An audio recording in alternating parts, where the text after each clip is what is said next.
professional lawyer than he is in being the attorney for the United States of America. Virginia Democratic Senator Mark Warner on CBS's Face the Nation. William Barr writing a letter on Saturday released by the Justice Department saying that Berman was fired. NASCAR officials say a noose was found in the Talladega garage stall of driver Bubba Wallace, the only full-time black driver in NASCAR's Elite Cup Series. That noose found Sunday in Alabama, less than 2 weeks after Wallace successfully pushed the auto racing series to ban the Confederate flag at its tracks and facilities. NASCAR launching an investigation. Sunday's race at Talladega rescheduled to Monday because of wet weather. President Trump planning on refiling an effort with the U.S. Supreme Court to suspend the controversial DACA immigration program. That's an executive action signed by President Obama to protect some 650,000 foreign-born children who moved to this country at a young age with their parents. The court ruled 5-4 that the Trump administration did not present proper evidence to nix the program. Fox's David Spunt. The coronavirus pandemic still hitting many areas of the U.S. If you look at places like Arizona, the hospitals now are getting pressed. Midweek, there was a report out of Arizona that about 40% of the hospital beds were filled with COVID patients. Texas and Florida still reporting a lot of capacity, even though Florida doesn't report the total hospitalizations for COVID patients. But these things can mount very quickly, as we saw in New York. Former FDA Commissioner Scott Gottlieb on CBS's Face the Nation. America's listening to Fox News.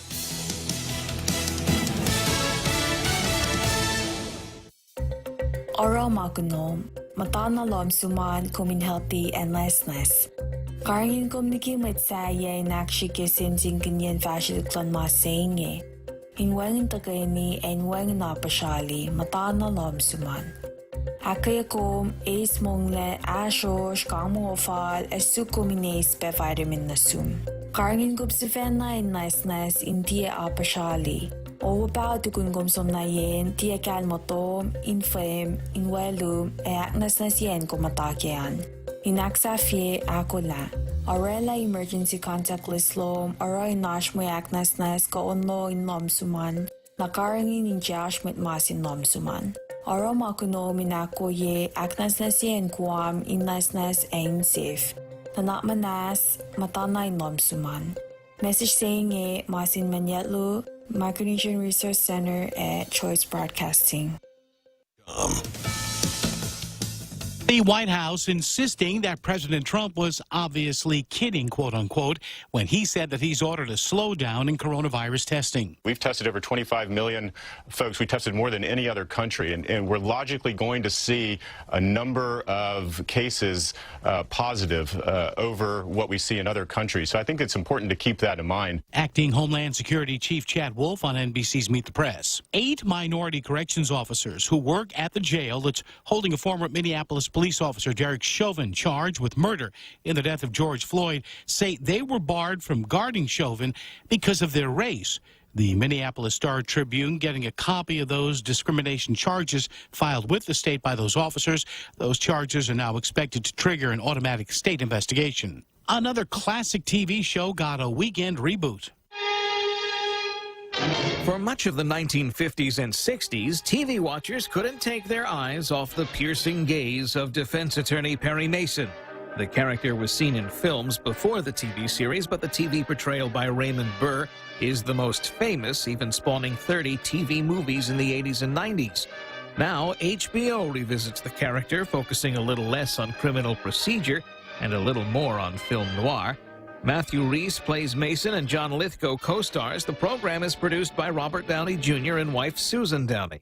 Eben Brown, Fox News. A Siberian town with the world's biggest temperature range has recorded a new high amid a heat wave that's contributing to severe forest fires. The temperature in Verkhoyansk hitting 100.4 degrees Fahrenheit Saturday, according to a Russian meteorological website.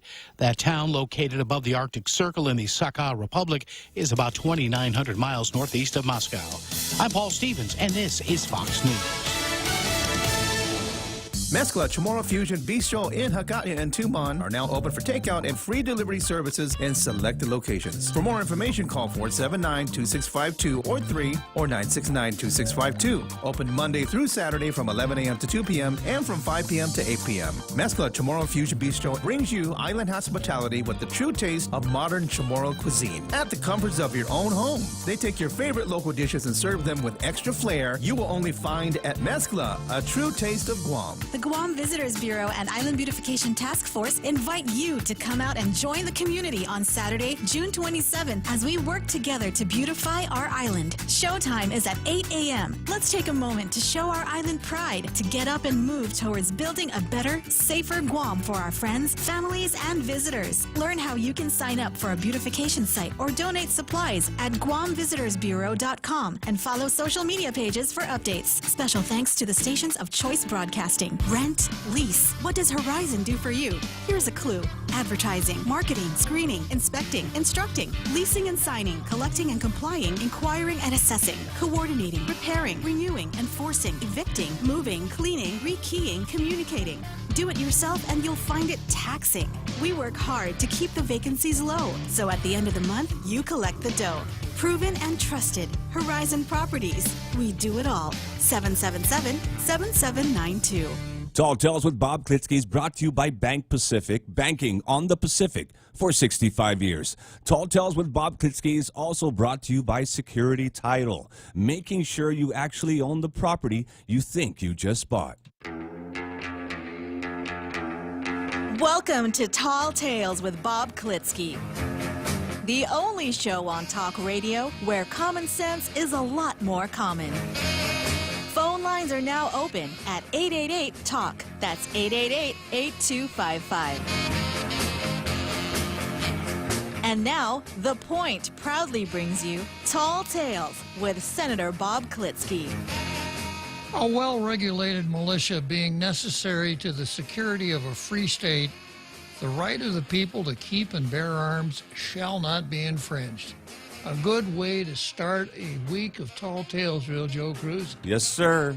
The Real Joe Cruz and I are really happy because we've got a whole week of Tall Tales ahead of us till we get down to our least favorite day of the week, which is, of course, Friday. But here we are on Monday, just 7 minutes into the first episode of Tall Tales. Couldn't be any better than that. So let's start right out with Zemi Ikotny.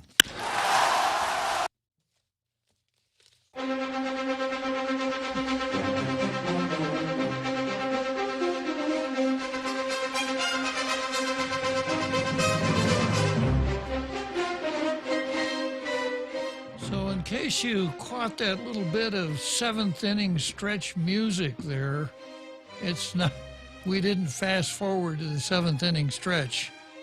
Problem is when we have these 2-day breaks, these long weekends, sometimes the Real Joe Cruz needs a little bit of retraining. I was just excited, sir. Oh. Okay. Overexcited. What is it? Exuberance? Yes, sir. Yeah. Okay, so here we are with Zemi Ikotny. I got to get my blue pencil.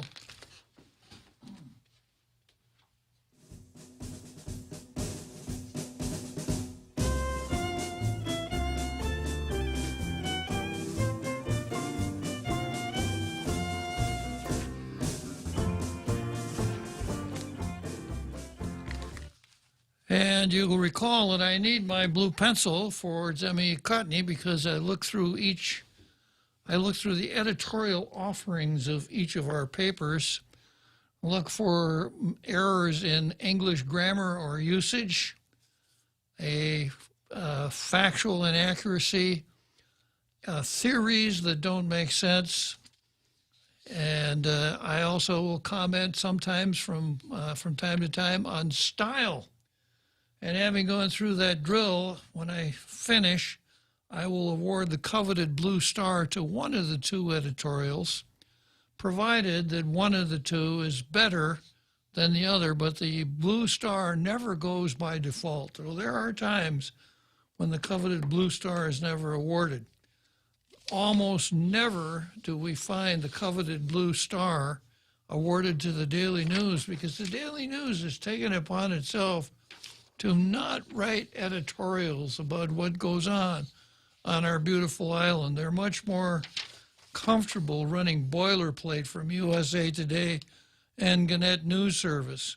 Today they ran something by a gentleman named Adam Brandon, who was the president of Freedom Works. And Adam Brandon is talking about states reopening their economies after shutting down for at least several weeks, in some cases 3 months.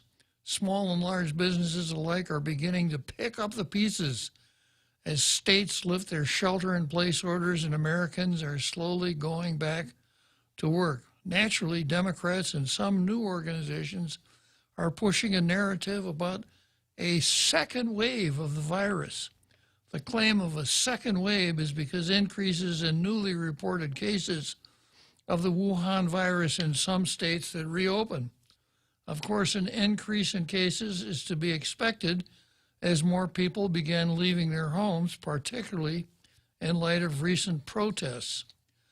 According to Google's Wuhan virus community mobility report, the mobility trends for retail, recreation, grocery stores, and work in the states that are the focus of the media's anxiety, Arizona, Florida, and Texas, are still down compared with the baseline, a measure of the median number of visitors or time spent in such establishments. Each of those states began to reopen by at least mid-May. Without question, we should all take precautions. We know that people 65 and older represent 81% of the deaths caused by Wuhan virus. More than 50,000 deaths caused by Wuhan virus, or about 40% of all deaths, are tied to long-term care facilities. We know that individuals with pre-existing conditions like diabetes, liver disease, and serious heart conditions are also vulnerable. Before Wuhan virus, the American economy was performing well. The unemployment rate was 3.5%, a 50-year low. Since then, millions of Americans have lost their jobs, have been furloughed. The May jobs report show progress with 2.5 million jobs added and declining unemployment rate. We need to keep building this progress. Many businesses have taken steps to protect consumers through the use of face masks, etc. States should continue moving forward with reopening their economies, and those of us who are healthy and can return to work can and should do so. So I spent a little time with this because I agreed with it, not because it's a good local editorial. Over the weekend, I got a 40-page workup, very well done, that I'm trying to work up into bringing it on the show. It's very comprehensive, and I've got to condense it down into tall tales, bite-sized item for the card. But the conclusion when you read this is that we did a lot of stuff that we really didn't have to do, and we paid a really, really high price for it. And now that we understand what we're really doing, what we're really dealing with, we should stop being stupid, which for governments sometimes is an almost impossible undertaking. The drill goes kind of like this. You approach government officials and you say, hey, look, you see this? This proves that what you're doing is really, really stupid. What do you think? Well, first of all, I'm not going to look at that. I don't need to look at that. This here's the government. And the next part of the response would be, well, okay, you made some points there, but, you know, we've done it this way for a long time, and we're pretty good at it.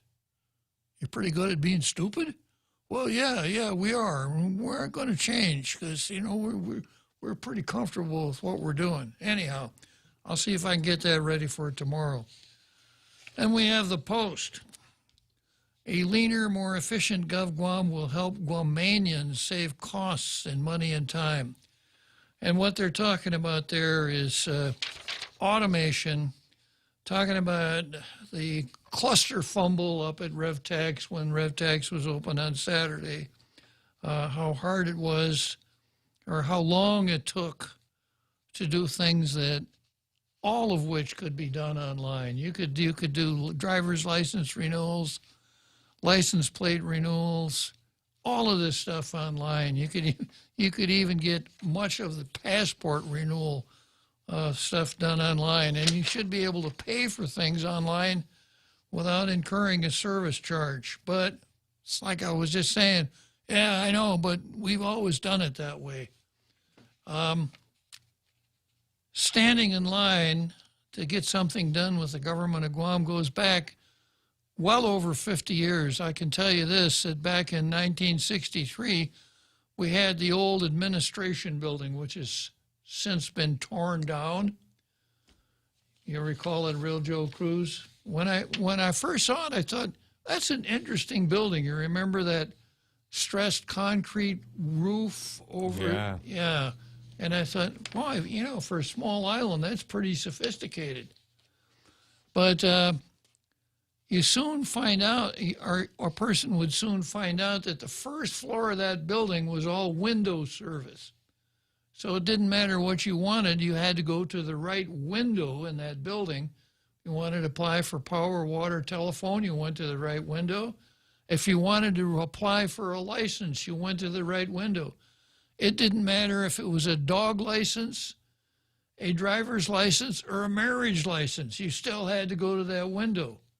And there was no way to get anything done but going to the appropriate window in the administration building. We should have left that behind at least 20 years ago. But we're still stumbling around with everybody having to go to RevTax. Well, you know, we don't have the equipment to do that, and our people don't understand it, and we've always done it that way, so what's the problem? So some good points here, Guam Daily Post, not up to the caliber that we oftentimes see from you.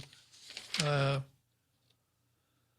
think that in order to really put some steel in this column, it would have had to assign responsibility to somebody to do this.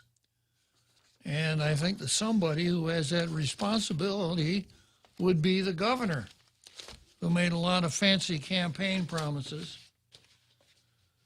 Okay, so much for Zemi Ikratni.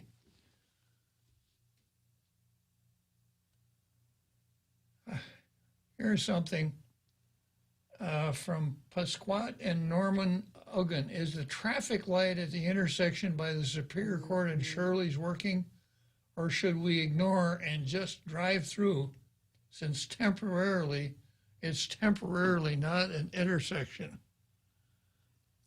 It's really interesting, the kind of authority that people in their automobiles think we have here on Tall Tales. I don't think I want to stick my neck into that one and say, yeah, just go ahead and drive through, and then have an accident arise that would be blamed on Tall Tales. I get a feeling enough stuff gets blamed on Tall Tales already without getting the blame for an automobile accident. Okay, let's go next to the card. And this is, let's see, the 6th day of the opening of the Constitutional Operations Zone here on Tall Tales in competition with Chaz in Seattle, the Capitol Hill Autonomous Zone in Seattle, which is run by the Black Lives Matter, Antifa, neo-Marxist gang. That's not who's in charge here. We just say no to Black Lives Matter, Antifa, and neo-Marxists and organizations like that. Okay, so this is what I got on the card for today. Obviously, I've got Troy versus Janela. We're up to 37 days. I've got Tina versus Emergency at 11 days. Tall Tales versus the Medical Establishment. Mary Torres versus the Port of Guam. Ken versus the Democrat Party. Schaller versus the United States of America. And Bavacqua versus Joe Murphy. So starting out with Tina versus Emergency, as I mentioned, Tina is up to 11 days. It's been 11 days since Tina detected an emergency that is a danger to the health or safety of the people, to the extent that she needs to call the legislature into emergency session and to waive public hearing requirements for bills, which she is quite capable of doing. And I might even add, I might editorialize and say that apparently she operates with trigger spontaneity when it comes to finding these emergencies. No emergency today. And Janela versus Troy, you'll recall that Janela went for a long time without apologizing for muting and censoring reporters until Crystal Paco San Augustine came along and said that Janela really didn't have to apologize. This was all because, perhaps prompted by Troy's constant badgering of Janela and the lieutenant governor, Crystal Paco finally cleared the air. And then the next thing was Janela's revenge, where Janela brought a lawsuit against Troy alleging revenge pornography. And there hasn't been any news on that lawsuit, so we'll just leave it there for now. Next item on the card is Tall Tales versus the Medical Establishment. Now, I started getting the idea maybe 5 or 6 weeks ago, it's time to reopen, that we're doing more damage here with shutting the island down than the virus would do at its worst.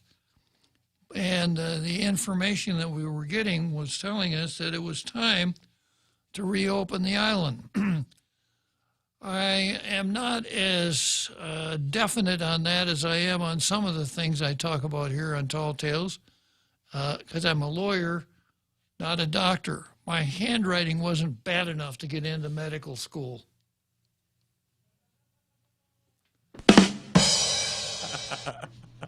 Yeah, so I had to settle for law school. So anyhow, the question here is, should America reopen? The American Medical Association debated whether the country should be reopened. Here are the results by medical specialty. The allergists were in favor of scratching it, but the dermatologist advised not to make any rash moves. The gastroenterologist had sort of a gut feeling about it, but the neurologist thought the administration had a lot of nerve. Meanwhile, obstetricians felt certain everyone was laboring under a misconception, Real Joe Cruz, while the ophthalmologists considered the idea short-sighted. Many pathologists yelled, "Over my dead body," while the pediatrician said, "Oh, grow up." Psychiatrists thought the whole idea was madness, while the radiologists could see right through it. Surgeons decided to wash their hands of the whole thing, and the internist claims it would indeed be a bitter pill to swallow. The plastic surgeons opined that this proposal would put a whole new face on the matter. The podiatrists thought it was a step forward, but the urologists were pissed off at the whole idea. Anesthesiologists thought the idea was a gas, And those lofty cardiologists didn't have the heart to say no. In the end, the proctologists won out, leaving the entire decision up to the Adam Henrys in Washington. So that's on the question of should America reopen and the thoughts of the medical establishment on that particular issue. Next on the item, on the card, I have one that's been in the hopper for a long, long time, the Bernadette Maino case. Bernadette Maino, the Port 7, Bernadette allegedly slipped and fell in the ladies' room at the port. This has been in the news for, I think it's been 7 years. And we have something that looks like a decision from the administrative law judge. Now, the Civil Service Commission got authority to hire an administrative law judge a couple years ago, and the way it works is that most cases are heard by the administrative law judge. He takes testimony, examines documents, etc., and then he writes up a decision. And his decision then goes to the Civil Service Commission, which can accept, reject, or modify the administrative law judge's decision. So we have a decision from the administrative law judge. I put this on the card as Mary Torres versus the Port of Guam. And this is how it goes. Mistakes by Port Authority of Guam management could result in the reinstatement of fired port employee Bernadette Maino. The Civil Service Commission on July 2 is scheduled to hear a report and recommendations by Administrative Law Judge Eric Miller, which could result in Maino being reinstated with more than 7 years back pay and her attorney's fees. Now, I'm going to stop here for a second. Every time this comes up, I have to mention that there is something called the doctrine of mitigation of damages. And that is that if an employee is fired from his job and brings a wrongful termination suit or a suit on contract and recovers, he has a duty to mitigate bad mistake. They have a duty to mitigate damages during the time that they are out of work. Mitigation of damages means that they have to look for a comparable job, comparable to the job that they were fired from. And if they don't, then they don't get damages, or they get a greatly reduced award of damages. The other part of the doctrine of mitigation of damages is that if a person works during the time between his termination and his reinstatement, the money that he made is set off against the damages award.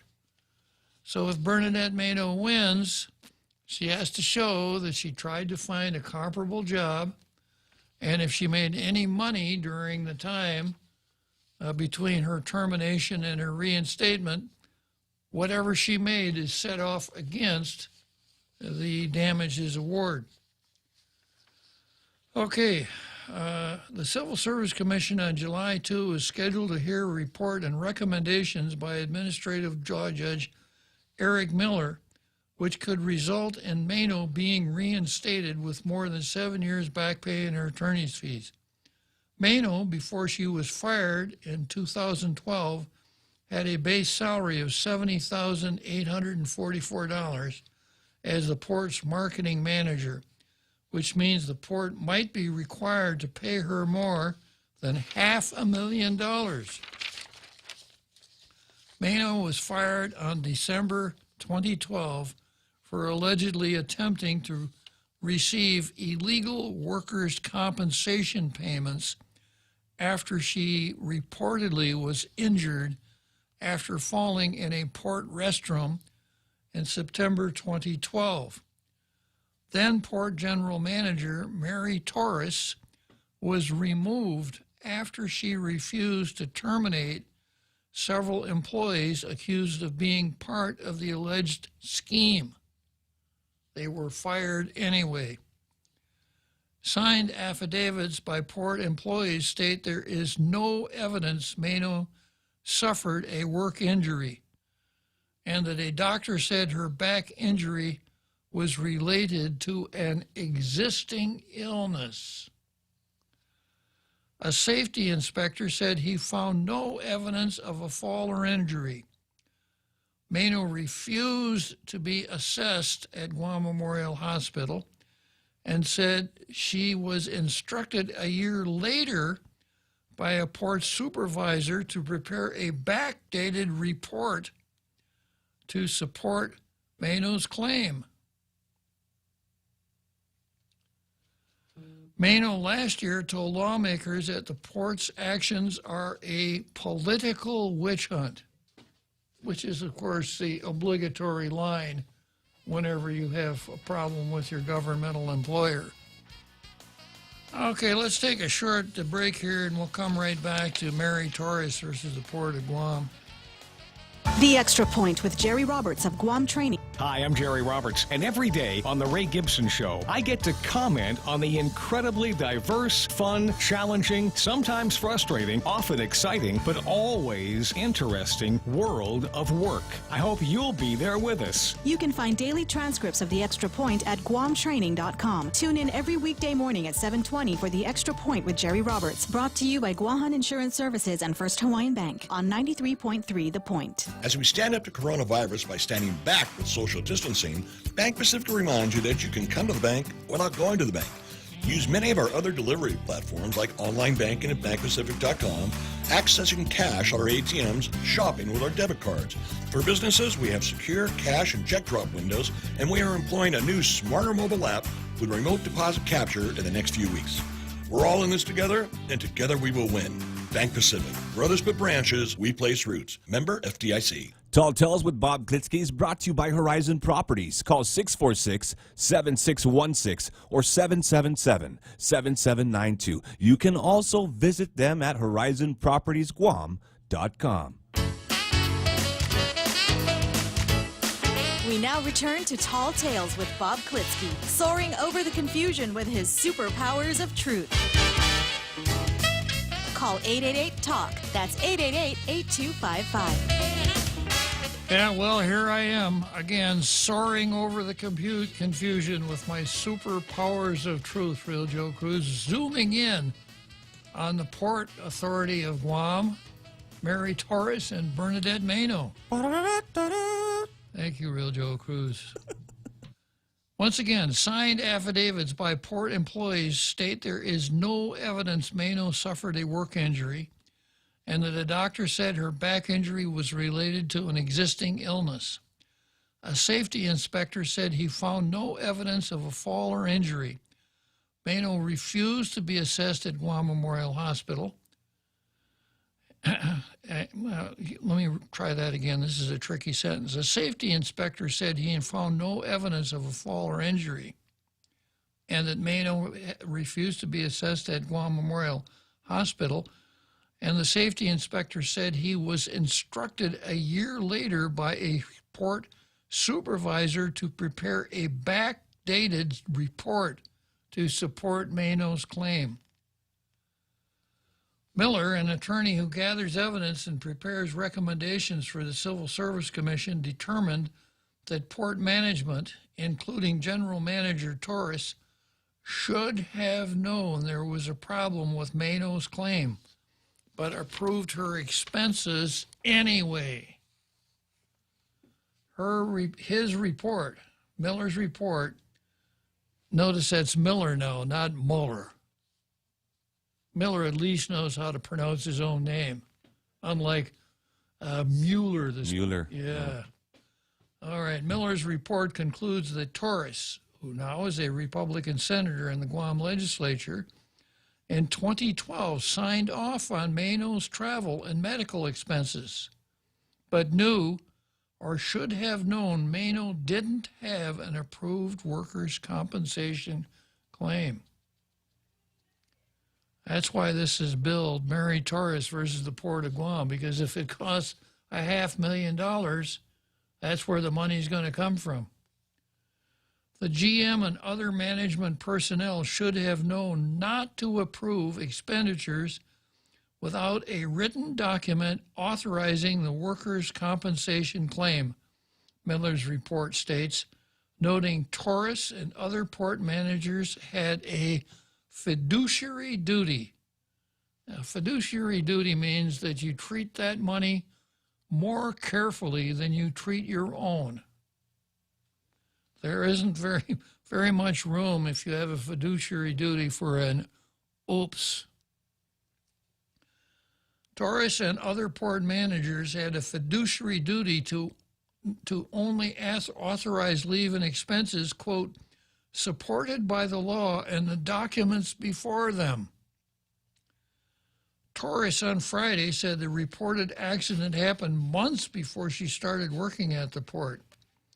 Torres said there was an accident report signed by the port's deputy general manager and a treatment authorization signed by the safety administrator. Quote, like any executive in charge of a large organization, I relied on representations from these managers and papers filed with the Workmen's Comp Commission for this incident that occurred before I even started with the port, Torres said.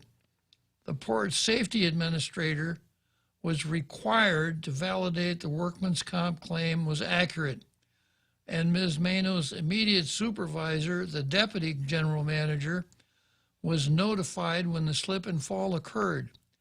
I signed the travel authorization based on their prior approvals and deny that I failed in my fiduciary duties. Denies it. Torres signed off on Mano's expenses in mid-September 2012, which Miller stated is the critical moment in time when Torres and port management knew or should have known Mano was processing a fraudulent claim. Because Mano wasn't fired until December 18, 2012, more than 60 days had passed since the critical moment, violating the government's personnel discipline rules at the time. According to his recommendations, the final notice of adverse action issued to Mano is void because it violated the 60-day rule. Now, I have the decision here, and I'm going to go to the decision and read some key parts of Miller's decision.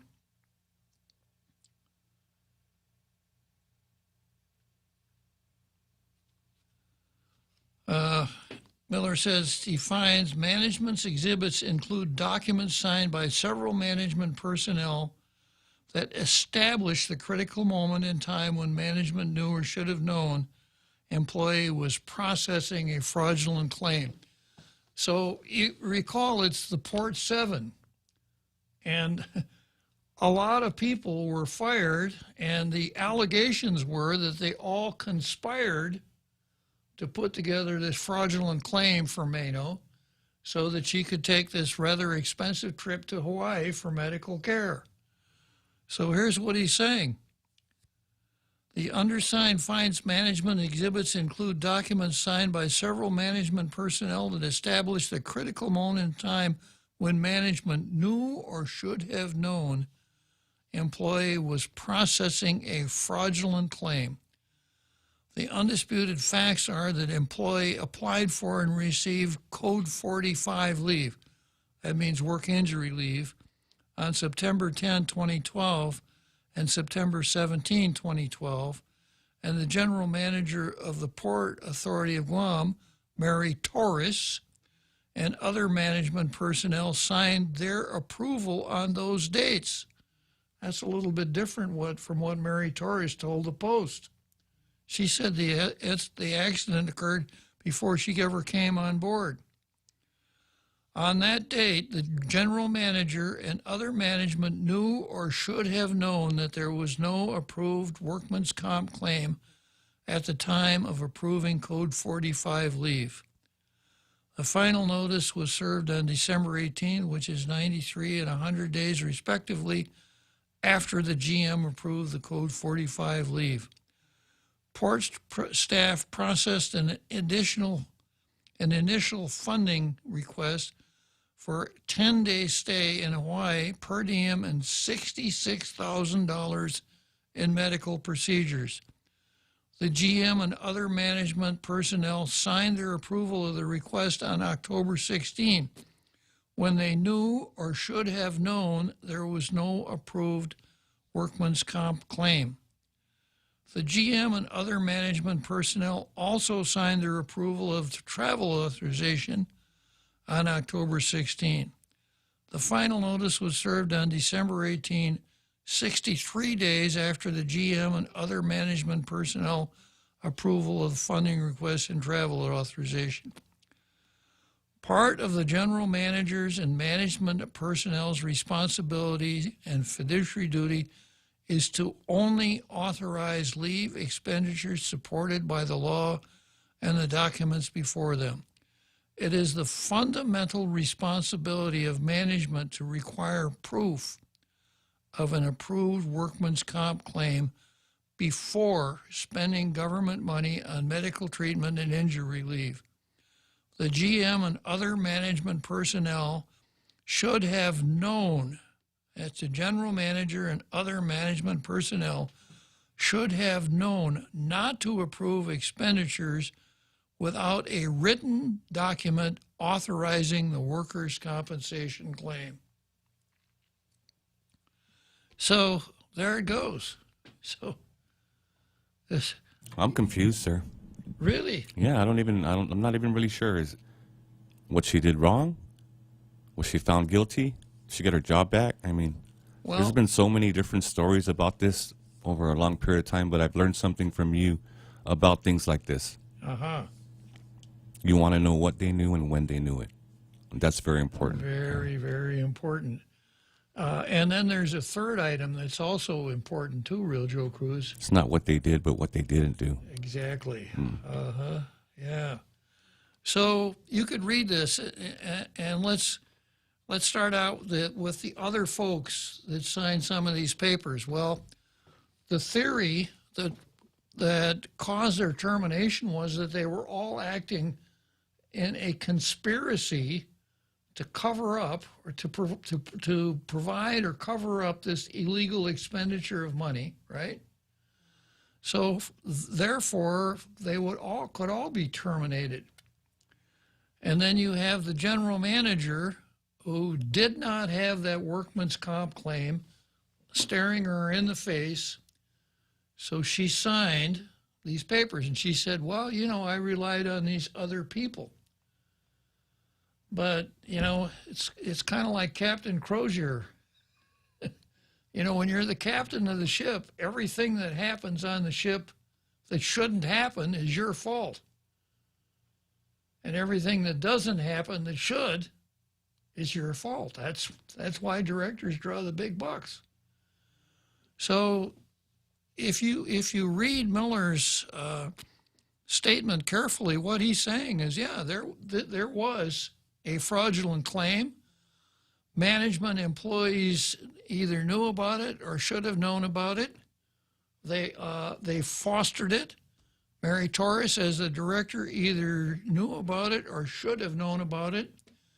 So at the time that she signed, in other words, when she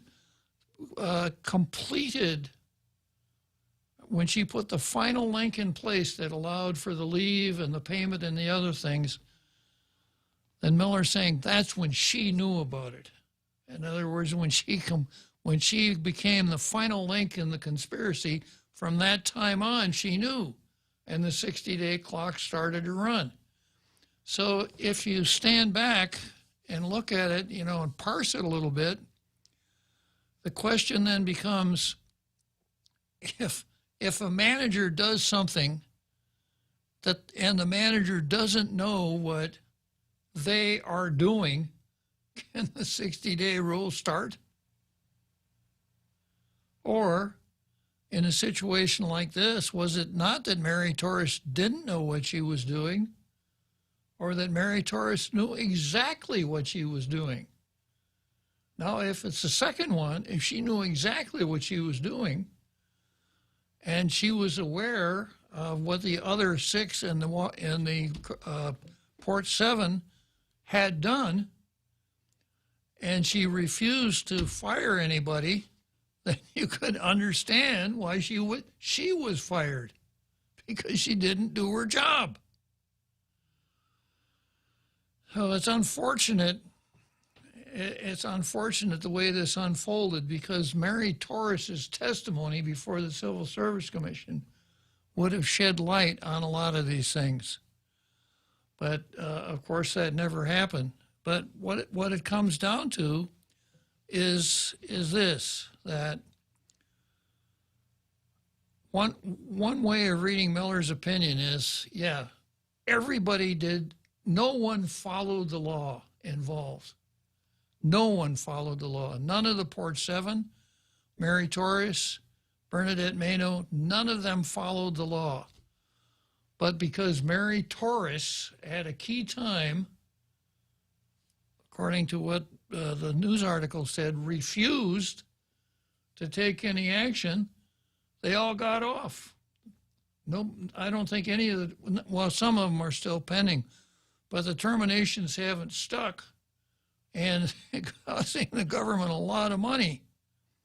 If for Bernadette Maino's trip, it'd have been better off to take up a collection and send her, and not spend any government money. But that's the way it can't. That's the way. That's what Miller found. In other words, Miller found guilty, but with a good excuse, a good affirmative defense. So the way the 60-day rule works is, even if you had written a letter to the general manager and said, yeah, I did all of these horrible things that you accused me of, and I knew what I was doing and I don't have any defenses, if management doesn't fire you within 60 days of receiving that letter, it's all gone. The time frame has been moved to 90 days, but the principle remains the same.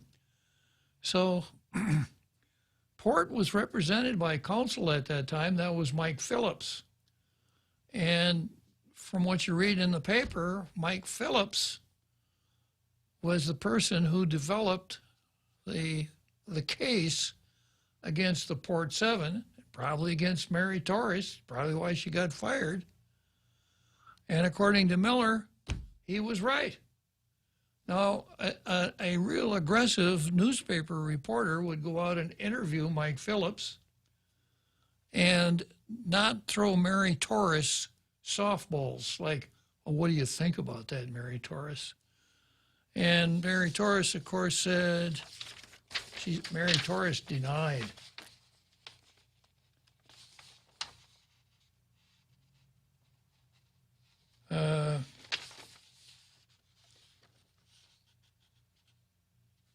Here's what Mary Torres said.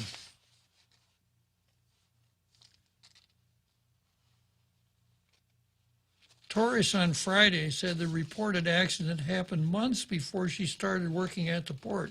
That's not what Miller's decision said. Torres said there was an accident report signed by the port's deputy general manager and a treatment authorization signed by the safety administrator.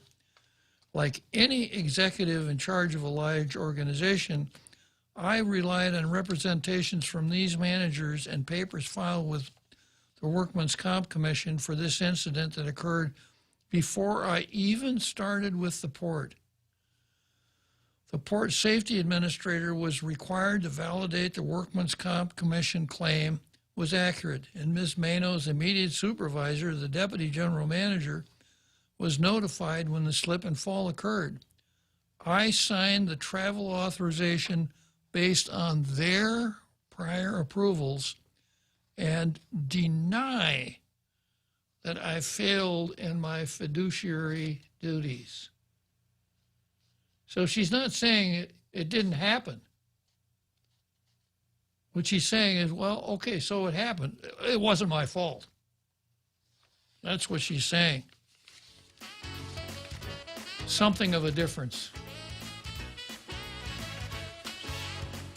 You've got a job to do. Having the right equipment for the job is critical, and East West Rental has the exact tools you need. Get it done faster with the right stuff, whether it's landscaping tools, concrete tools, lifts, trucks, lights, generators, trench boxes, welders, tents, tables, and chairs. They're here to help you tackle any project you're working on, big or small. Open Monday to Saturday, 7 to 5, closed Sundays. Find what you're looking for at East West Rental Center in Upper Tumont or call 646-1463. As we emerge from the effects of the global pandemic, Security Title is rethinking how to best serve our customers. With our houses clean and closets reorganized, here's a reminder to take a look at the title to your house and other real estate. Is your trust in order? Is it time to update your wills? Do you have the best interest rate available on your home? As we get back to work, there's no better time to revisit your most valuable asset, your property. Call the professionals at Security Title. We are here to help.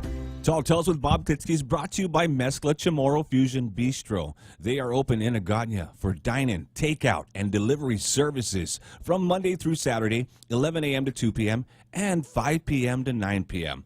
Call them at 479-2652 and get your Mezcla fix today.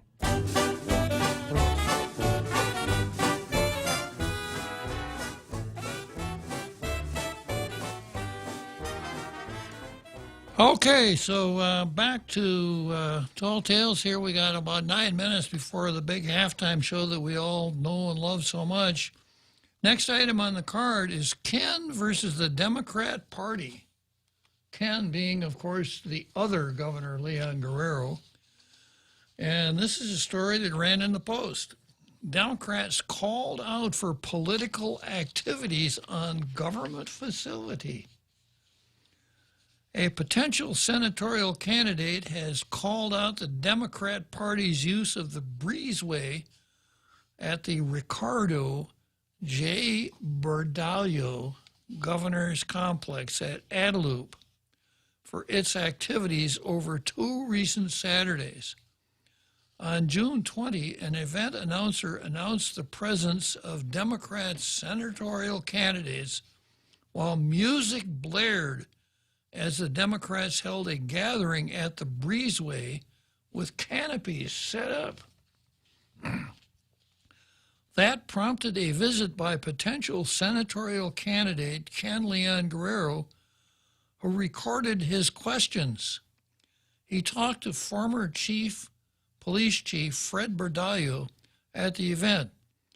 The event announcer has described Berdallo as a future Democrat candidate for senator. Leon Guerrero asked the former chief police, "You realize this is illegal, right?"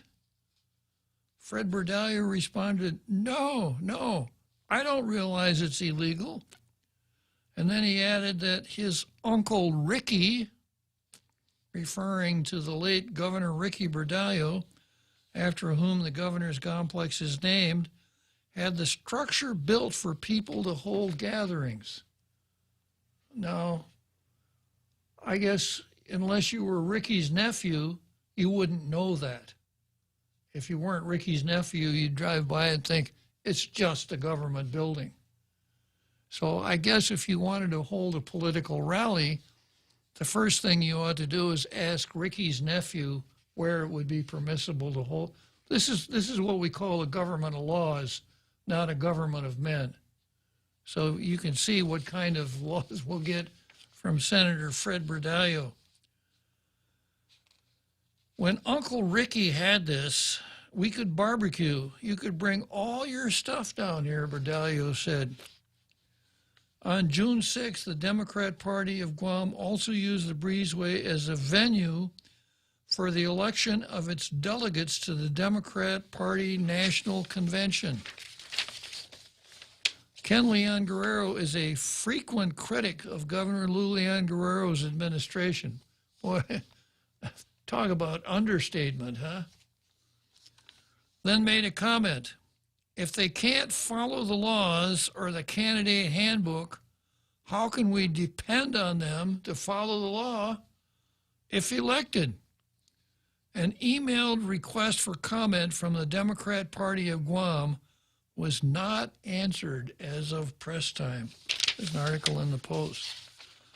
So, in addition to that, Troy ran something on Candid News, a little bit more detail. And let's see here. Get this straightened out here. This past Saturday, the Democrat Party of Guam held a petition signing drive for its candidates at the Adelup Breezeway, the hut-shaped canopy at the entrance to the governor's complex. Gubernatorial candidate Lulian Guerrero is, as you were gubernatorial incumbent, Lulian Guerrero is a Democrat. Quote, I'm filing a complaint against the Democrat Party and Democrat candidates who violated Guam election laws, specifically by having people who are employees of the government and political candidates campaigning on government property. Is it government property, or is it something that Fred's Uncle Ricky built for the people? Or can it be both at the same time? It's confusing, sir. Yeah.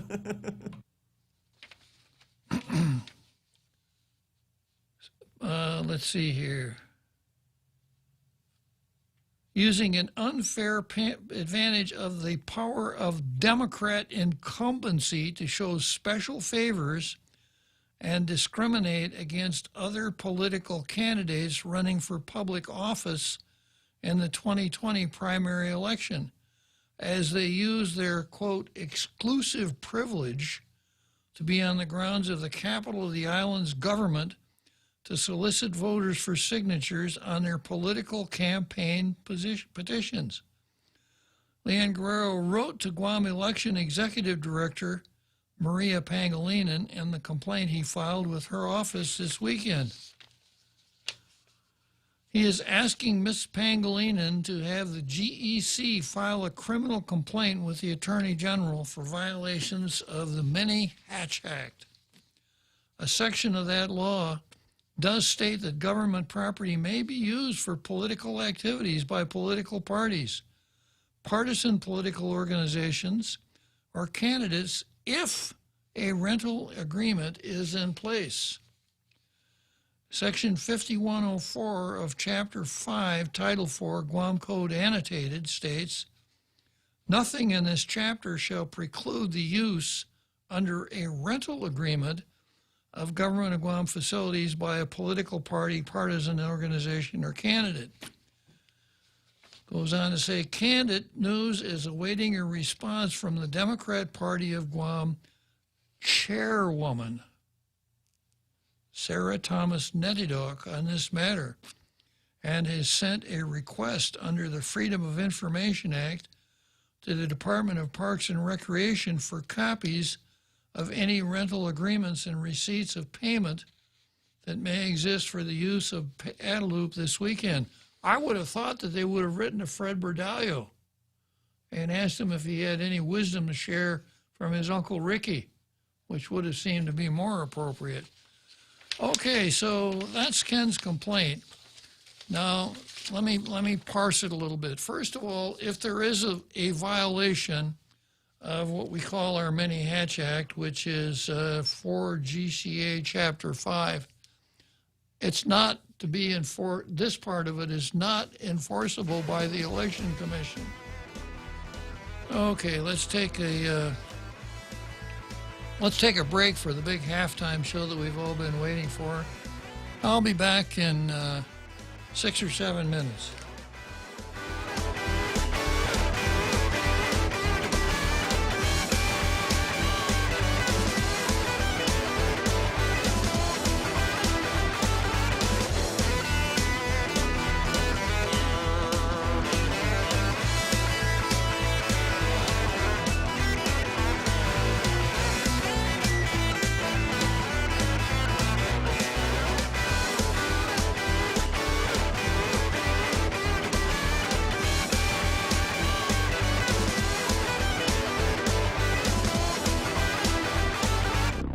The Point is KUSG, Hagåtña, Guam, 93.3 FM and 104.3 HD3.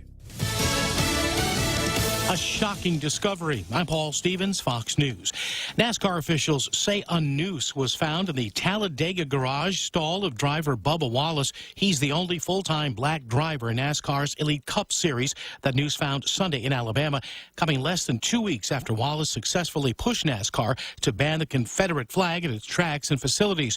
NASCAR launching an investigation. Sunday's race at Talladega rescheduled to Monday because of bad weather. Some members of Congress on both sides of the aisle not happy that former National Security Advisor John Bolton has waited for this week's release of his new book to allege misconduct inside the Trump White House. Well, I do wish that Mr. Bolton would have come into the House under oath and testified. One of the things about making allegations in a book, $29.95, certainly is going to be a bestseller, I'm sure. The problem is that when you're selling it in a book, you're not putting yourself in a position to be cross-examined. South Carolina GOP Senator Tim Scott on ABC's This Week. Former VP Joe Biden still enjoying a polling lead over President Trump. The search for Biden is happening as he widens his lead over President Trump in the polls. The latest Fox News poll shows Biden ahead 12 points, but another portion of that poll shows the momentum behind him may have less to do with liking Biden as the candidate than wanting, or rather not wanting, Trump to win a second term. Nearly 2/3 of Biden supporters said their biggest motivation was fear the other candidate would win, whereas nearly 2/3 of Trump supporters said their motivator was enthusiasm for him. But Biden's campaign says they're not worried about a lack of enthusiasm. Fox's Jackie Heinrich. Two House Democrats, Maxine Waters and Nanette Diaz-Barragan, calling for California's Attorney General to investigate the fatal shooting of a young man by an L.A. County Sheriff's deputy. Both saying in a statement there is a need for an independent investigation into the death of 18-year-old Andres Guardado so the public will trust the findings. America's listening to Fox News. Rent, lease. What does Horizon do for you? Here's a clue. Advertising, marketing, screening, inspecting, instructing, leasing and signing, collecting and complying, inquiring and assessing, coordinating, repairing, renewing, enforcing, evicting, moving, cleaning, rekeying, communicating. Do it yourself and you'll find it taxing. We work hard to keep the vacancies low, so at the end of the month, you collect the dough.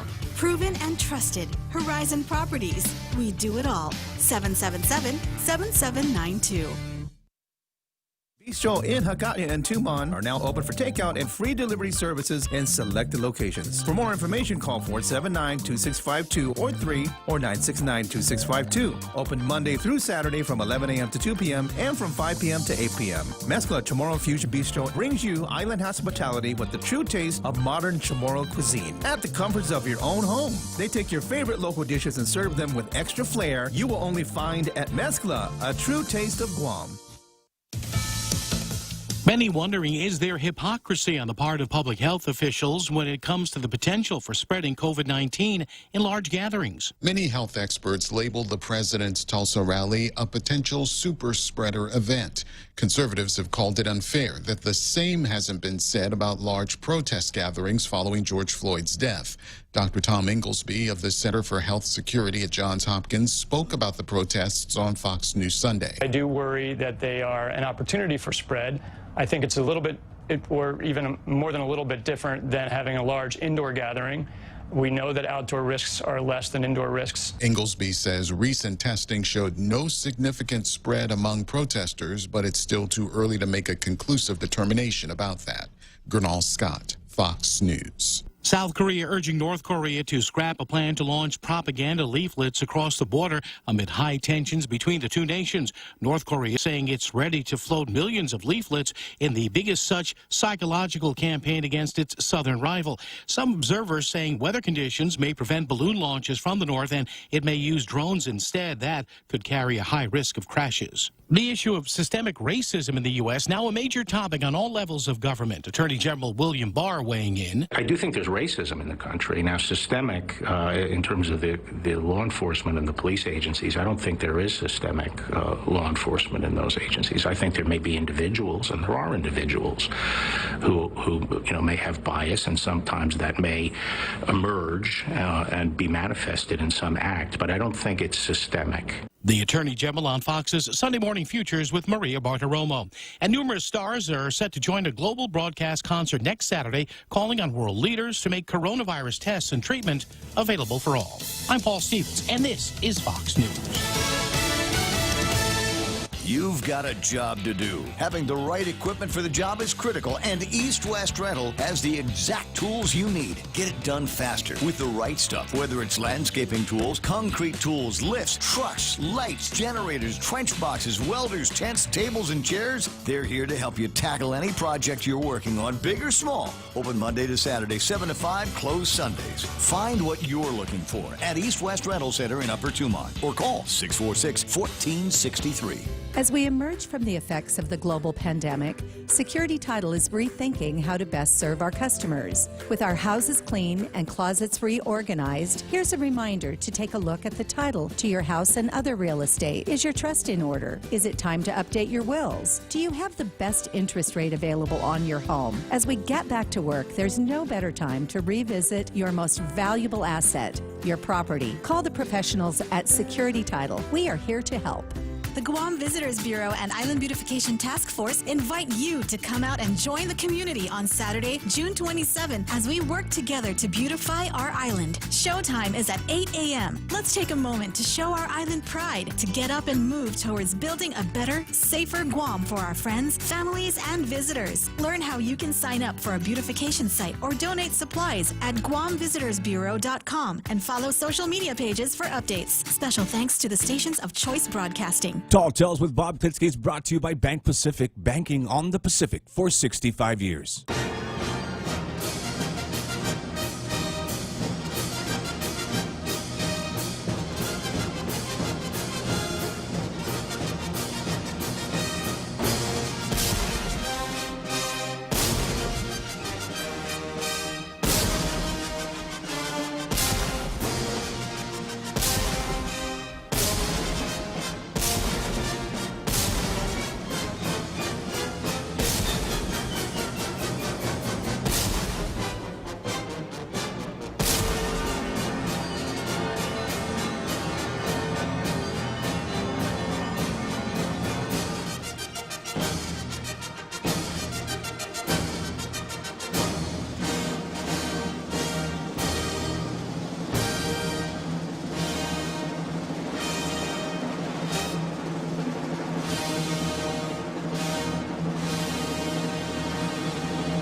So here we are. We've just finished another dynamic halftime show here on Tall Tales, meaning that we're now in the second half of Tall Tales for today.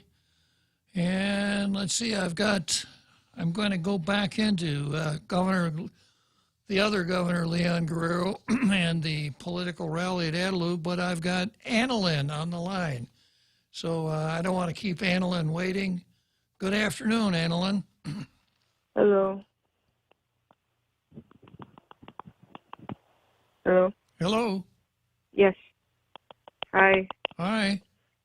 I just wanted to call into your show to bring awareness about the injustices done through the Mandatory Medical Malpractice Arbitration Act. Uh-huh. You see, my dad's been in the hospital at GRMC for nearly a year now because of a hospital-acquired injury. He developed stage 4 dead sore that was so severe, and he's been stuck at the hospital till now. And I've been trying to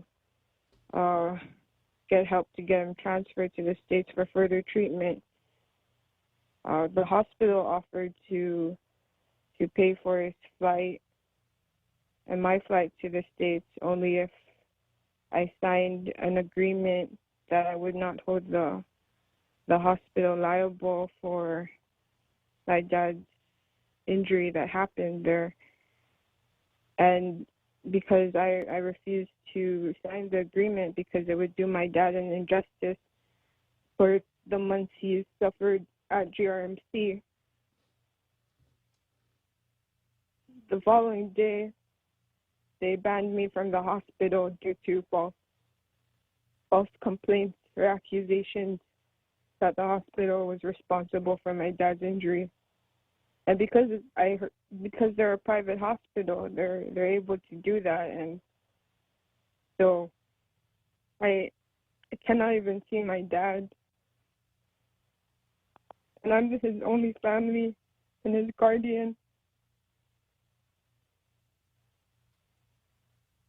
And I cannot even challenge them in court or take them or file civil court because of the MMA.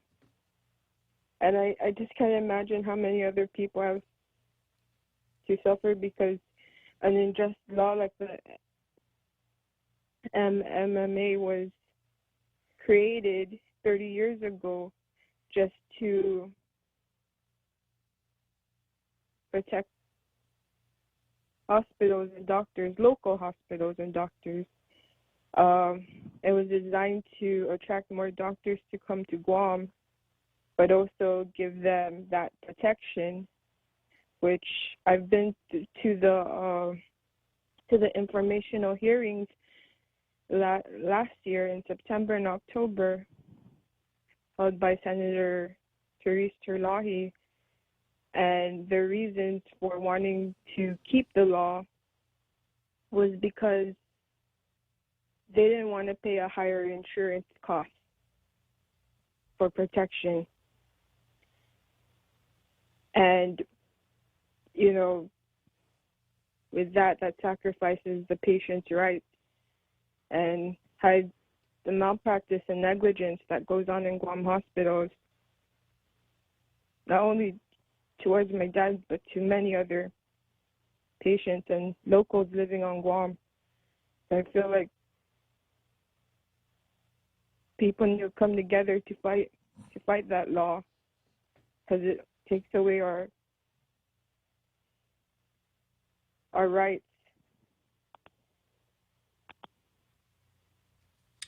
Okay, Annalyn, let's clarify for the benefit of our listening audience. Now, when you say MMA, what are you referring to? The Mandatory Medical Malpractice Arbitration Act. Okay. You want to tell us a little bit about that? It was a law I wasn't aware of until something like this happened to my dad at the hospital. It was created 30 years ago to prevent people filing a civil case in the court, and instead the people are forced into an arbitration, are forced to go through a private hearing, which is arbitration, and in order to go through that, you have to fork out $50,000 to $75,000 out of pocket, and most of us don't have that kind of money. And because we can't afford that, we cannot seek justice. We cannot just take it to court, but instead we have to go through private arbitration First, right? Once you've completed arbitration, then you would be able to sue if you weren't satisfied with the arbitration award, correct? Yes. Okay. So, Annalyn, I suspect you've talked with lawyers, right? Yes, I have. I spoke to multiple lawyers, tried inquiring, but they wouldn't take my case because I didn't have the money to afford an arbitration.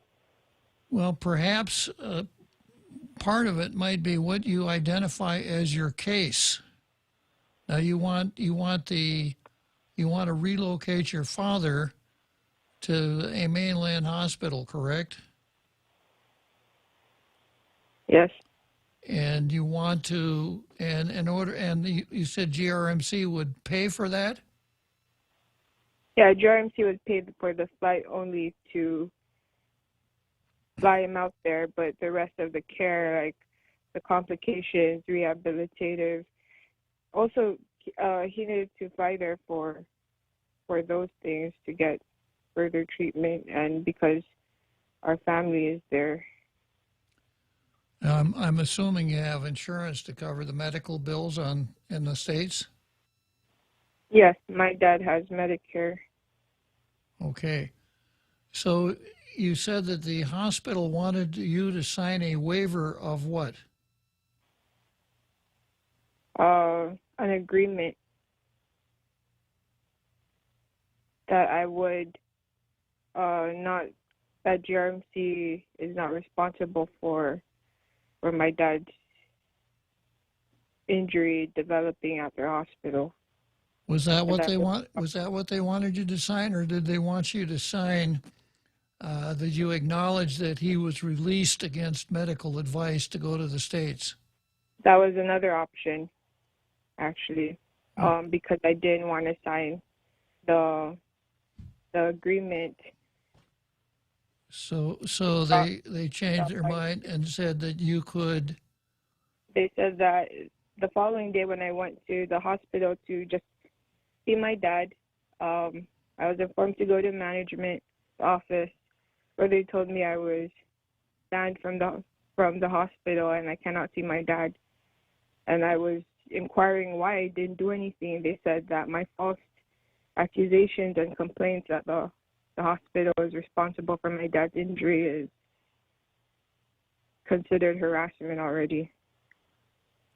Okay, well, tell me about what they wanted you to sign. They said if I wanted to see my dad, I could always discharge him through the AMA form, through an AMA paper or document. It's against medical advice, where I would have to sign just to get him out of the hospital and free them from liability. So either way, it's like I'm at a roadblock. If I sign their agreement and they're free of liability, or if I want to see my dad, it's to sign an AMA and they're still going to be free from liability. Now, is the AMA necessary for them to pay his way to the States? No. Okay, it's only for you to take him out of the hospital. Yeah. Okay. Okay, so you've talked to lawyers about filing a medical malpractice suit, correct? Yes.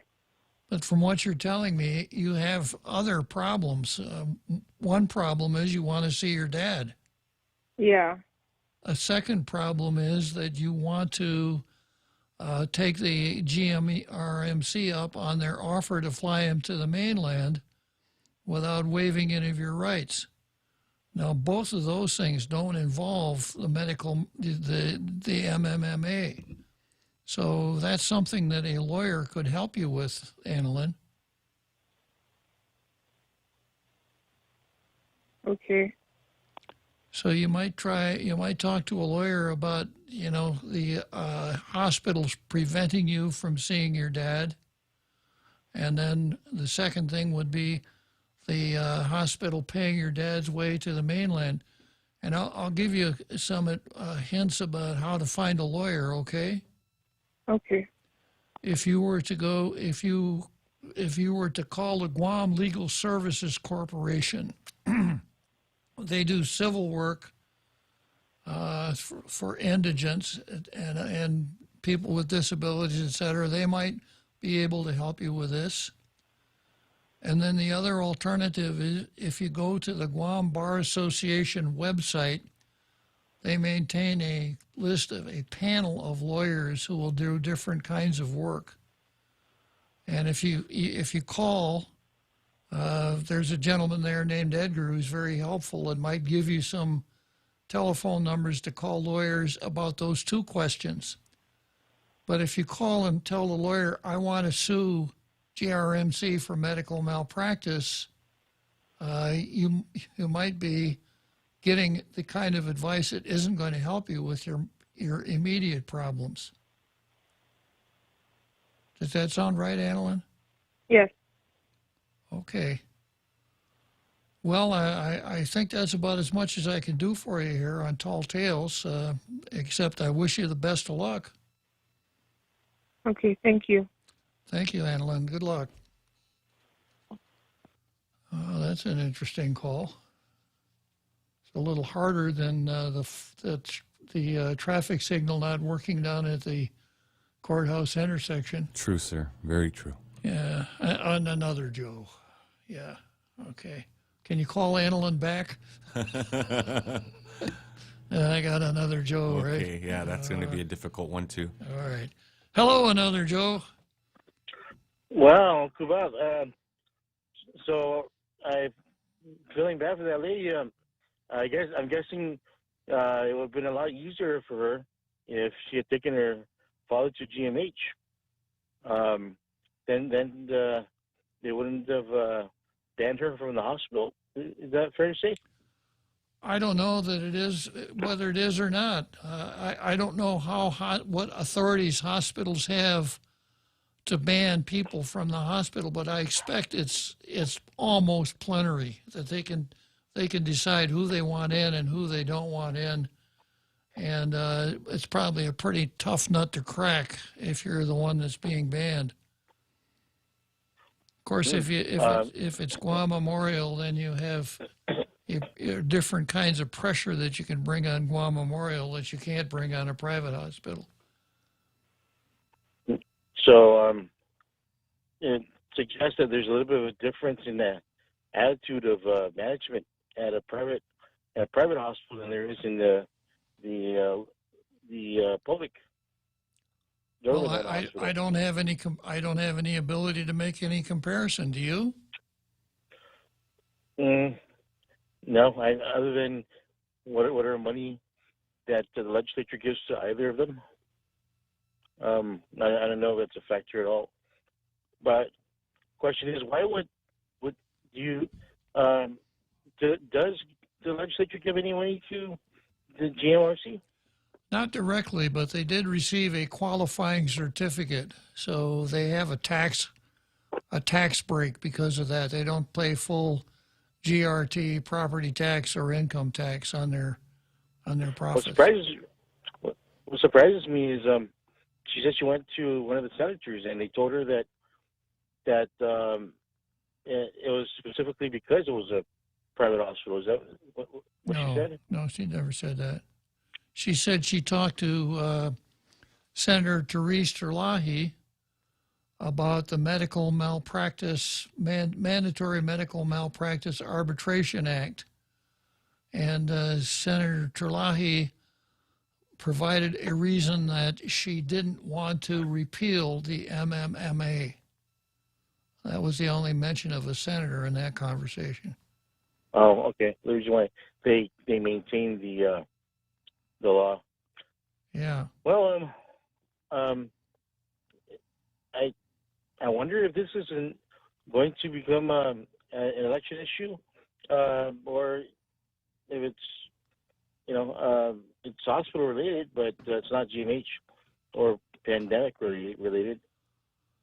Well, the MMMA is certainly a potential political issue, and we know this guy David Lavosky has made a lot of noise because he alleges that his son died because of medical malpractice, and he is unable to bring suit because of the MMMA.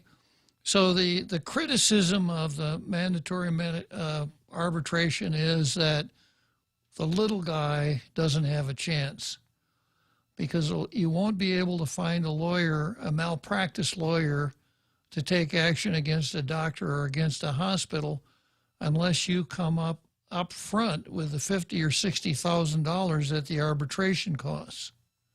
Wow. And if you can't come up with that, lawyers aren't going to front that money. So what it means is an awful lot of people, well, not an awful lot of people, but people who can't pony up 50 grand, who are the victims of malpractice, are without a remedy. That's the issue, and that's pretty much where Annalyn finds herself. She said she's talked to more than a couple of lawyers, and she can't find anyone who would represent her because she doesn't have the money to front the MMMA costs. Now, the other side of the issue, another Joe, is this, that the doctors would tell you and hospitals would tell you it's not easy to get doctors from the mainland to pack up and move several thousand miles to a little tropical island out in the middle of the Pacific. So recruiting is always a problem.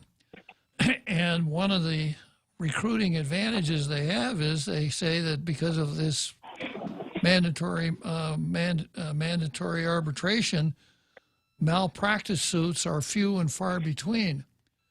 So if you come out here, you're not going to have to pony up a huge amount of money for the premiums on malpractice insurance, because malpractice insurance, for those who have it, is relatively cheap because of the mandatory arbitration.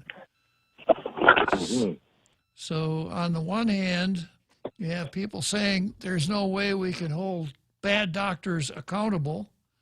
And on the other hand, you have doctors saying there's no way we can attract good doctors if you got the MMA. So it's the kind of thing that most politicians would do that which they are most adept at. Avoid the issue. Yeah. And by the way, have you heard anything about GMH needing supplies of scrubs or PPEs, personal protection equipment, or anything whatsoever that they're having a hard time getting from the Homeland Security, the legislature, wherever it is that they need to get it from? Haven't heard a thing, another Joe. Okay, Kabab, let's get through this pandemic thing and help our community. Thanks for your time. I'll just keep listening. Yeah, well, this pandemic hasn't been good, but we've had one saving grace to take us through it. Tall tales, right, another Joe? Oh, yeah. Yes, sir. Definitely. Okay, thanks. See you later, another Joe. Well, that's another Joe. So, did you open up the Tom line? Tom line is open, huh? All of the lines are open, sir. Yeah. Okay, so back to the Civil Service Commission and Ken's complaint. The other Governor, Leon Guerrero, is complaining that the Democrat Party is holding an illegal political rally down at the governor's complex at Adelup. And he interviewed a senatorial candidate. Fred Berdallo is going to run for senator as a Democrat. And Ken holds that because of the operation of 5 GCA 5106, that the rally was illegal, and he asked Fred Berdallo if he knew that it was an illegal rally. Fred apparently was able to trump Ken because he had knowledge, superior knowledge of the matter to that which Ken had. All Ken had was a law book looking at the law, but Fred, the candidate Fred, related what his uncle Ricky had done, Governor Ricky Berdallo. So if it's a matter of statute says one thing and explaining what your Uncle Ricky said on the other, which is the more powerful, real Joe Cruz? Statute, sir. More powerful than Uncle Ricky? Oh, yeah. Where did you go to law school? I don't know, sir, but he doesn't have any power with me. Whoa. That's almost sacrilegious, another Joe. I mean, the real Joe, excuse me. So, so picking back up here on the statute now, the statute says no person, whether or not an employee, shall solicit or receive a contribution or distribute literature for any political purpose. Okay, so we got the seventh inning stretch coming up, and then we got Frenchie on the line. So what I'm going to do after the seventh inning stretch, I'm going to finish with Fred Berdallo's uncle, and then we'll get Frenchie on the line right after that. So hang on, Frenchie. As we stand up to coronavirus by standing back with social distancing, Bank Pacific reminds you that you can come to the bank without going to the bank. Use many of our other delivery platforms like online banking at bankpacific.com, accessing cash at our ATMs, shopping with our debit cards. For businesses, we have secure cash and check drop windows, and we are employing a new smarter mobile app with remote deposit capture in the next few weeks. We're all in this together, and together we will win. Bank Pacific. Brothers put branches, we place roots. Member FDIC. The Extra Point with Jerry Roberts of Guam Training. Hi, I'm Jerry Roberts, and every day on The Ray Gibson Show, I get to comment on the incredibly diverse, fun, challenging, sometimes frustrating, often exciting, but always interesting world of work. I hope you'll be there with us. You can find daily transcripts of The Extra Point at guamtraining.com. Tune in every weekday morning at 7:20 for The Extra Point with Jerry Roberts, brought to you by Guahan Insurance Services and First Hawaiian Bank on 93.3 The Point. Tall Tales with Bob Klitzkie is brought to you by Horizon Properties. Call 646-7616 or 777-7792. You can also visit them at horizonpropertiesguam.com.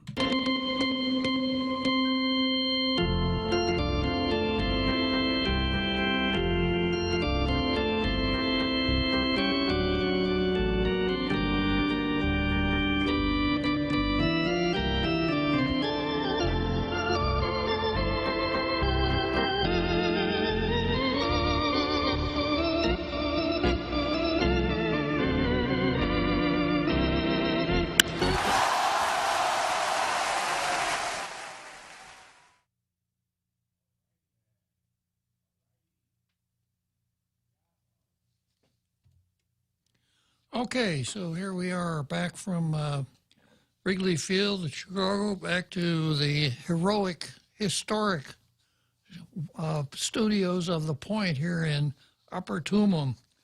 And I was parsing 4 GCA Chapter 5, Section 5106, which talks in terms of the restriction using government facilities for political purposes. And it says, no person, etc., shall solicit or receive a contribution or distribute literature for any political purpose. So the first question is, at this shindig that where Fred was talking, Fred was remembering his Uncle Ricky, were any contributions made? Did anyone write a check or slip a 20 to the treasurer of the Democrat Party? If so, you got a violation. Or did anyone at that shindig distribute any literature? Literature probably is subject to a little bit of definition, but it says distribute literature for any political purpose. Pictures of the candidate, vote for me, that sort of thing. So if there was a distribution of literature, that's one element of the crime. And then it has to take place in any person, as you were, any room or building occupied in the discharge of official duties by any person employed by the executive. Okay, so this was the breezeway, correct, Real Joe Cruz? That's what the story says. Yes, sir.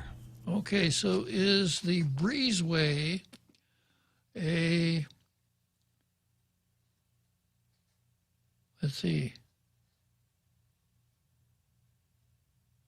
the breezeway a room or building occupied in the discharge of official duties by any person employed by the executive branch? I don't think so. As I recall, the governor's office complex in Adelup, there's the horseshoe-shaped driveway, right, Real Joe Cruz? Yes, sir. And then it drives underneath. You drive underneath that thing that Covering, looks, I believe that's the breezeway they're talking about. Yeah, that would seem to be it, right? Yes, sir.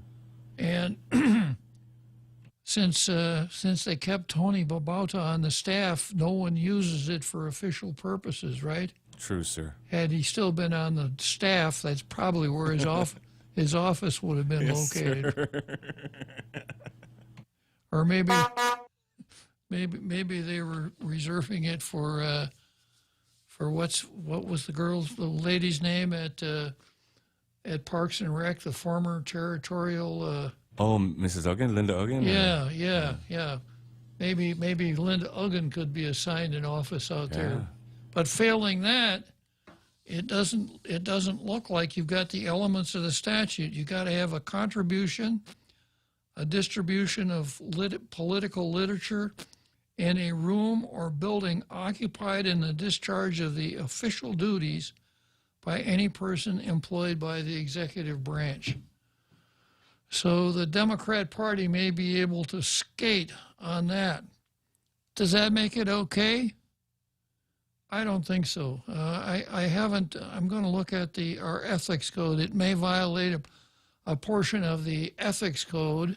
Of course, our Ethics Commission is apparently out to lunch on a permanent banquet circuit. They haven't done anything since they were appointed, except make excuses as to why they haven't done anything.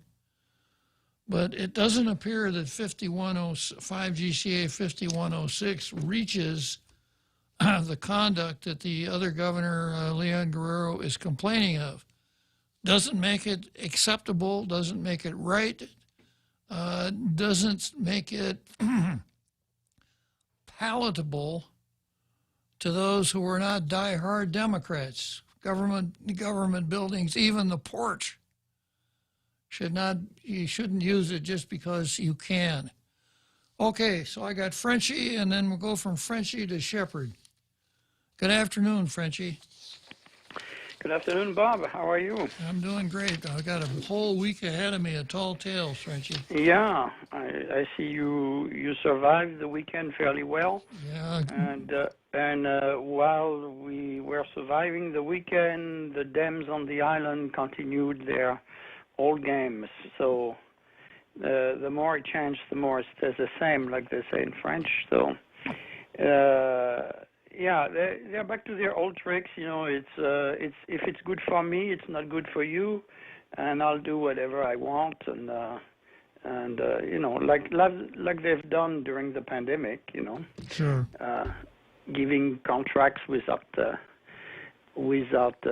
doing bids and all those things. So you know, it's kind of we are above the law, and we don't care what you think or what you say. So. Sure. I'm glad some people are trying to take them to task, but it's going on. And on the mainland, you know, it's the same old thing, and I think it's going to be like that until November. You know, it's an all-out war against Trump. No matter what it is all about, it's always against Trump. So if it's not the Democrats, it's the never-Trumpers in the former Republican Party. It's kind of amazing. So I was watching over the weekend, you know, all the things that they are trying to do for the Oklahoma meeting for Trump to not happen. And they basically did almost everything they could, from the Wuhan virus to, you know, trying to scare people again. They had IT attacks against the reservation system of the presidential campaign, and then after that, they had the new version of the KKK, the Antifa, who basically threatened physical violence against people, so they had to shut down the doors early. But so it's going to be interesting to see how the presidential campaign comes up with countermeasures to those things. But it sounds like it's not going to be pretty until November. And even if he wins, then it doesn't mean that they're going to stop. You know, so we'll see. I think, you know, the national government, like you like to call it, you know, if you look to why we are in so much trouble right now, I mean, we basically can go back to 1989 when the Berlin Walls fell, and it was officially declared the end of the Cold War with the USSR. And you had a whole bunch of people that were suddenly out of work because the big scare was the USSR, and then suddenly it was not a scare anymore, and there was no official enemy, even though China was a potential problem. And actually in '89, that's when Tiananmen Square happened. I was with some young people this weekend, and I realized that none of them knew what Tiananmen Square was, which is absolutely amazing. But I'm not surprised, when you see the type of professors we have in the high schools and college. They certainly don't want to talk about those things because that would give an argument against what they are advertising. But you basically had all those people that were fighting the so-called communist spectra that ended up finding other ways to survive and find a rationale for their own being inside the government. And if you recall, at that time, a lot of people were saying, "Oh, that's great. Well, we can do away with NATO and we can do away with this." But 30 years later, NATO is still there, and we're still warmongering. And when Trump wants to change that, the whole military-industrial complex is raising their shields and saying, no way, you're a tyrant in the making, and we don't want to listen to you. So it's kind of interesting to see where is that going, and how does that coalesce with people that don't have our best interest in mind, like China. So I think the next few months we're going to see a lot of that, and we can see some of it here on the island on a smaller scale with the pro-independence people and how they massage their message to make it fit that whole national story. So I think it's going to be quite interesting to see. But you have a lot of bad operators in there. And then here on the island, the Democrats don't attack Trump because he doesn't have much to do. He sent us a bunch of money for the crisis, but they're definitely trying to divert the attention for at least until the primaries are done in August. And you don't see too many of the candidates bringing issue except for the other governor and some people like the former chief of police who's been quite active online, but you don't see too many of the other candidates, either Democrats or Republicans. So it's kind of interesting to see that so far lose strategy is paying off, and I don't see many people talking about the really bad performance of the Senate this year. So I don't know if you have any comments on that. But I think you're absolutely right. And I've said before that it's going to be tough to dislodge incumbents this time around because of all of the social distancing requirements of the Wuhan virus. And anybody who's really serious about running for legislature should have started in January. And I don't see anyone who's very serious. I don't know about the former chief of police. I haven't seen or heard anything about him. The only one I'm aware of so far is the other governor, Leon Guerrero, that's Ken, and now Fred Berdallo, because of his reference to his Uncle Ricky. But that's about it. He's going to bring the familia in there in order to be elected. Yeah. That's not a new tactic. It's kind of the old same old. Yeah. I guess he's figuring out his auntie is out of office. Maybe it's his turn now. Yeah. Yeah. So I guess we have a lot of things to watch out for. True enough.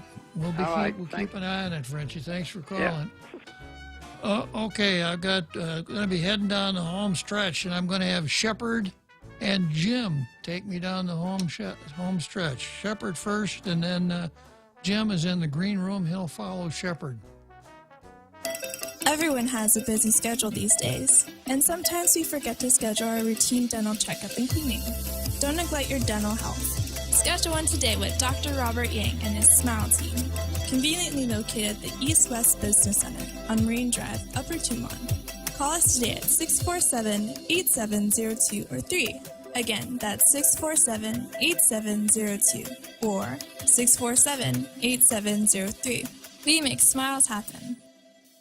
Gäwä business ravu där succesen i osukusiker COVID-19 esewowes. Esewose fiari semwer coronavirus ira vada sibo sabuera ria warau fitne firats seria kyo esaptsa niwats. Sibo sabuera ria seves puri raive bot watter kisi boots. Me fakureutsia at sibo rosits niri kyo siresin ikapesepes serimun. Sibo feriwisats arabu kisi ratsuran i semwer coronavirus. Klitzkie porraus kakeri yriät Esiresin avitto seriatsi Office Micronesian Resource Center, Echo Radio Station Not Choice Broadcasting, Mewa U.S. Department of Interior, Office of Insular Affairs. Tall Tales with Bob Klitzkie is brought to you by Bank Pacific, banking on the Pacific for 65 years.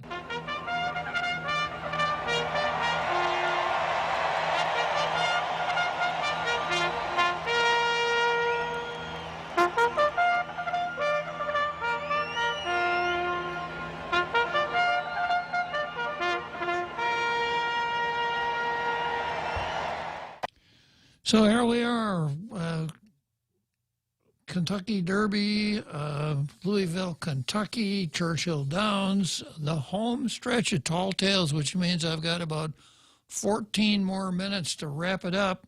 And I've got some help here in the person of Shepard and Jim. So good afternoon, Shepard. Good afternoon, Bob. How are you today? Doing great.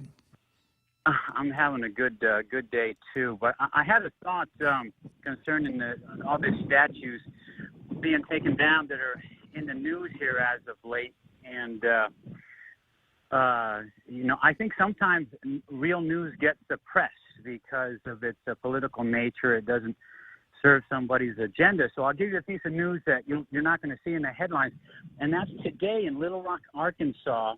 A statue of Hillary Clinton fell down all by itself. And that's one that, like I said, you're probably not going to see that in the Yahoo News. Yeah, true enough. You know, Yeah. I have a little bit of news of a similar nature I could share with you, Shep. And that is that Joe Biden has kind of got a plan B, and he's decided that if by some stroke of fate he should lose the election, he wants to be an actor. So he's got some friends in Hollywood, and he's got some friends in Hollywood, and so he told one of his friends, I really want to be an actor, and if I lose the election. And his friend said, and Joe said, yeah, I really want to act. And the friend said, well, I don't know. I guess I could find something for you. I'll tell you what, that show, The Walking Dead, I could put you in there as a zombie. And Joe Biden said, hey, I told you I wanted to be an actor. Very nice, very nice. Well, then. Okay, well, enjoyed your show today, and you take it easy, Bob. Okay, good talking to you, Shepard. Yes, bye-bye. Yeah, statue of Hillary Clinton fell down all by itself. Okay, so I got Jim on line 3. Good afternoon, Jim. Yeah, getting back to what Frenchie was talking about, where he mentioned about what's good for the people. Now, we live in a democracy. We don't live in Wuhan. So let's talk about the democracy here. Is it really democratic to have this arbitration rule, which when there were no public hearings about this? I don't recall any public hearings for this doctor-friendly arbitration laws. Do you? 30 years ago.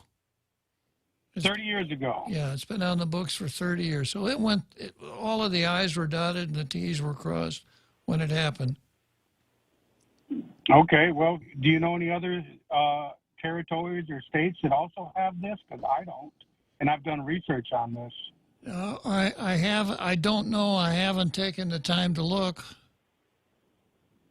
Okay, well, if our people is going to continue to get injured by GRMC, maybe we need to take a look into this more And 30 years is a long time. And GRMC wasn't even around 30 years ago, so maybe we need to take a second look at this. Well, notwithstanding what you said, we do live in a democracy. So if we have a law we don't like, it can be changed because we have a democracy. I think the difficulty is that a relatively small number of people are tremendously aggrieved by the law and by the very nature of the sorting out process that the law provides. These usually aren't people of means, so they have limited ability to make themselves heard for something that they think is really important. And it's probably hard to arouse a whole lot of feeling in the general public unless someone sets his mind to it and becomes a strong advocate and tries to develop the kind of support necessary to change the law. Right, unless it happens to that individual, because it's been happening time and time again.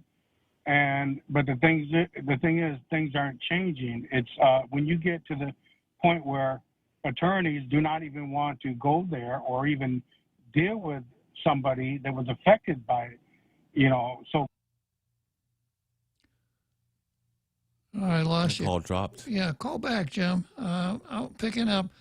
My understanding is that you can get lawyers to handle medical malpractice. It's just that the gate that no one can get through is that you got to be able to front the cost of the medical malpractice arbitration.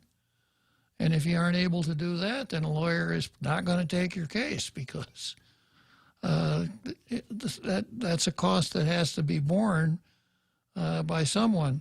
So how was that supposed to help people? It's not supposed to help people. Oh, it's not. It's supposed to help doctors. Oh, I see. Yeah. So the theory is that doctors have to have pay astronomical premiums for medical malpractice insurance. And probably in California, that's probably true. It's probably extremely expensive because California is so litigious and they have so many lawyers there, that that are so hungry to do the work that there is a lot of litigation against doctors. So the theory is that if you have this mandatory medical malpractice arbitration mechanism in place, very difficult to bring a medical malpractice suit because you got to go through the arbitration process first. And that's going to cost 50 or 60 grand. It takes a long time. Both sides have to bring in experts. It's a very, very tedious process. So therefore, medical malpractice is almost a non-issue, and therefore medical malpractice premiums are relatively cheap. That's my understanding of how it works. So the medical establishment is not going to be, anyone who wanted to repeal it is going to have a really hard time doing it. And then the other side, of course, is that the people that have a dog in the fight are all well-to-do, all in a position where they can bring a lot of influence to bear on the legislature. And to further complicate matters, unless one is really skillful in political messaging, there aren't any good politics. If I were to use my political spectrum, there aren't any really good politics, political gains in being the champion of repeal of the medical malpractice arbitration. Okay, so I got about 7 minutes. I think I can squeeze Jimmy in here briefly, and then I got Keith on the line. So, Jimmy, what can you tell me about medical malpractice? I got a question about medical malpractice. You said it costs $50,000 or $60,000. Yeah. Who gets that $50,000 or $60,000? The arbitrators and the experts called in for the arbitration panel, and the lawyers, of course. Oh, so how many of those work for Gov Guam? None. So it's a private enterprise. Uh-huh. Highly profitable private enterprise.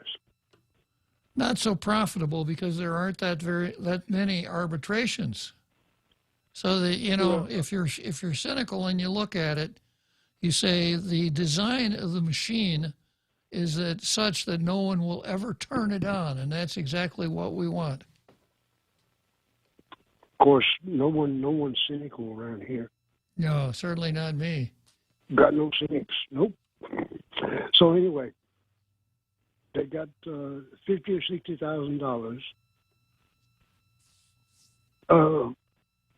This was put into place 30 years ago. Yes.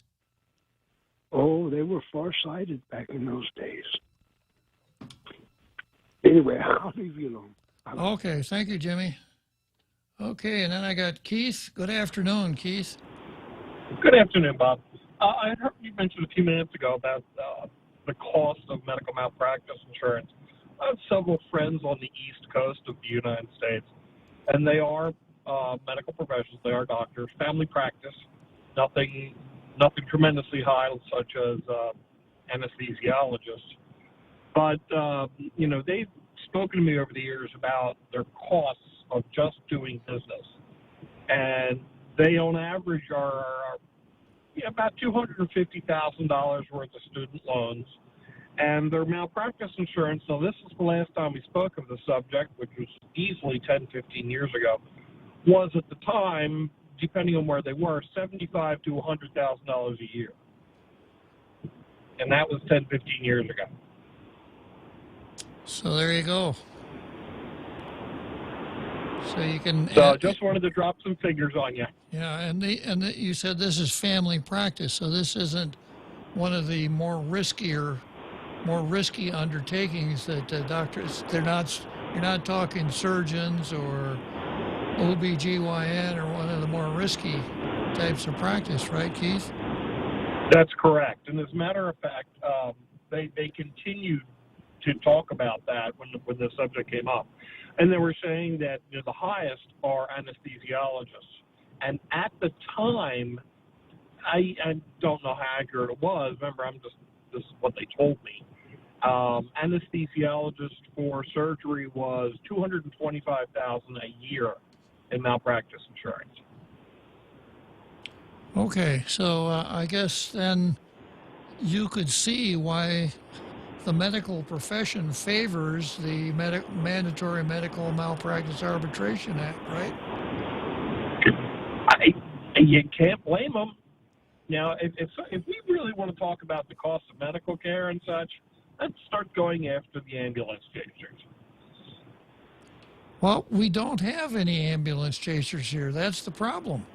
We don't, I know that most people would say Bob doesn't know what he's talking about, which of course is part of the rules, but we don't have enough lawyers on this island. We're under-lawyered.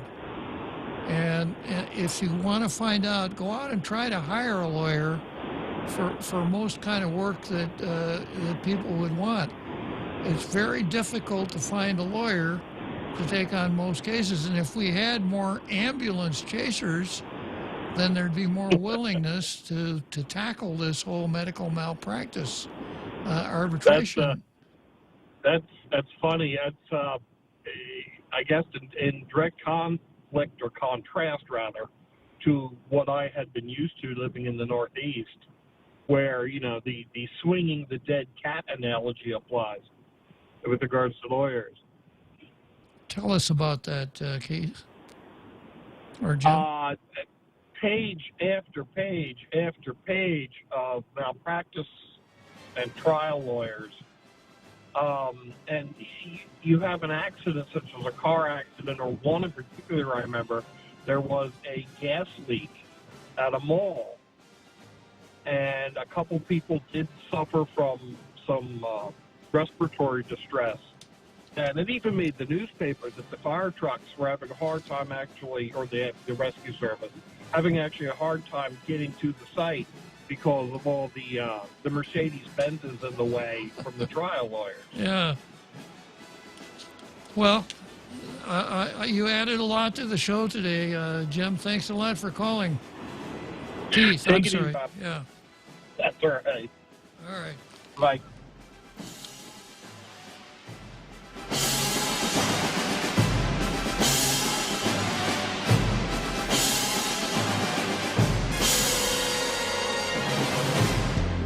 The Point is KUSG.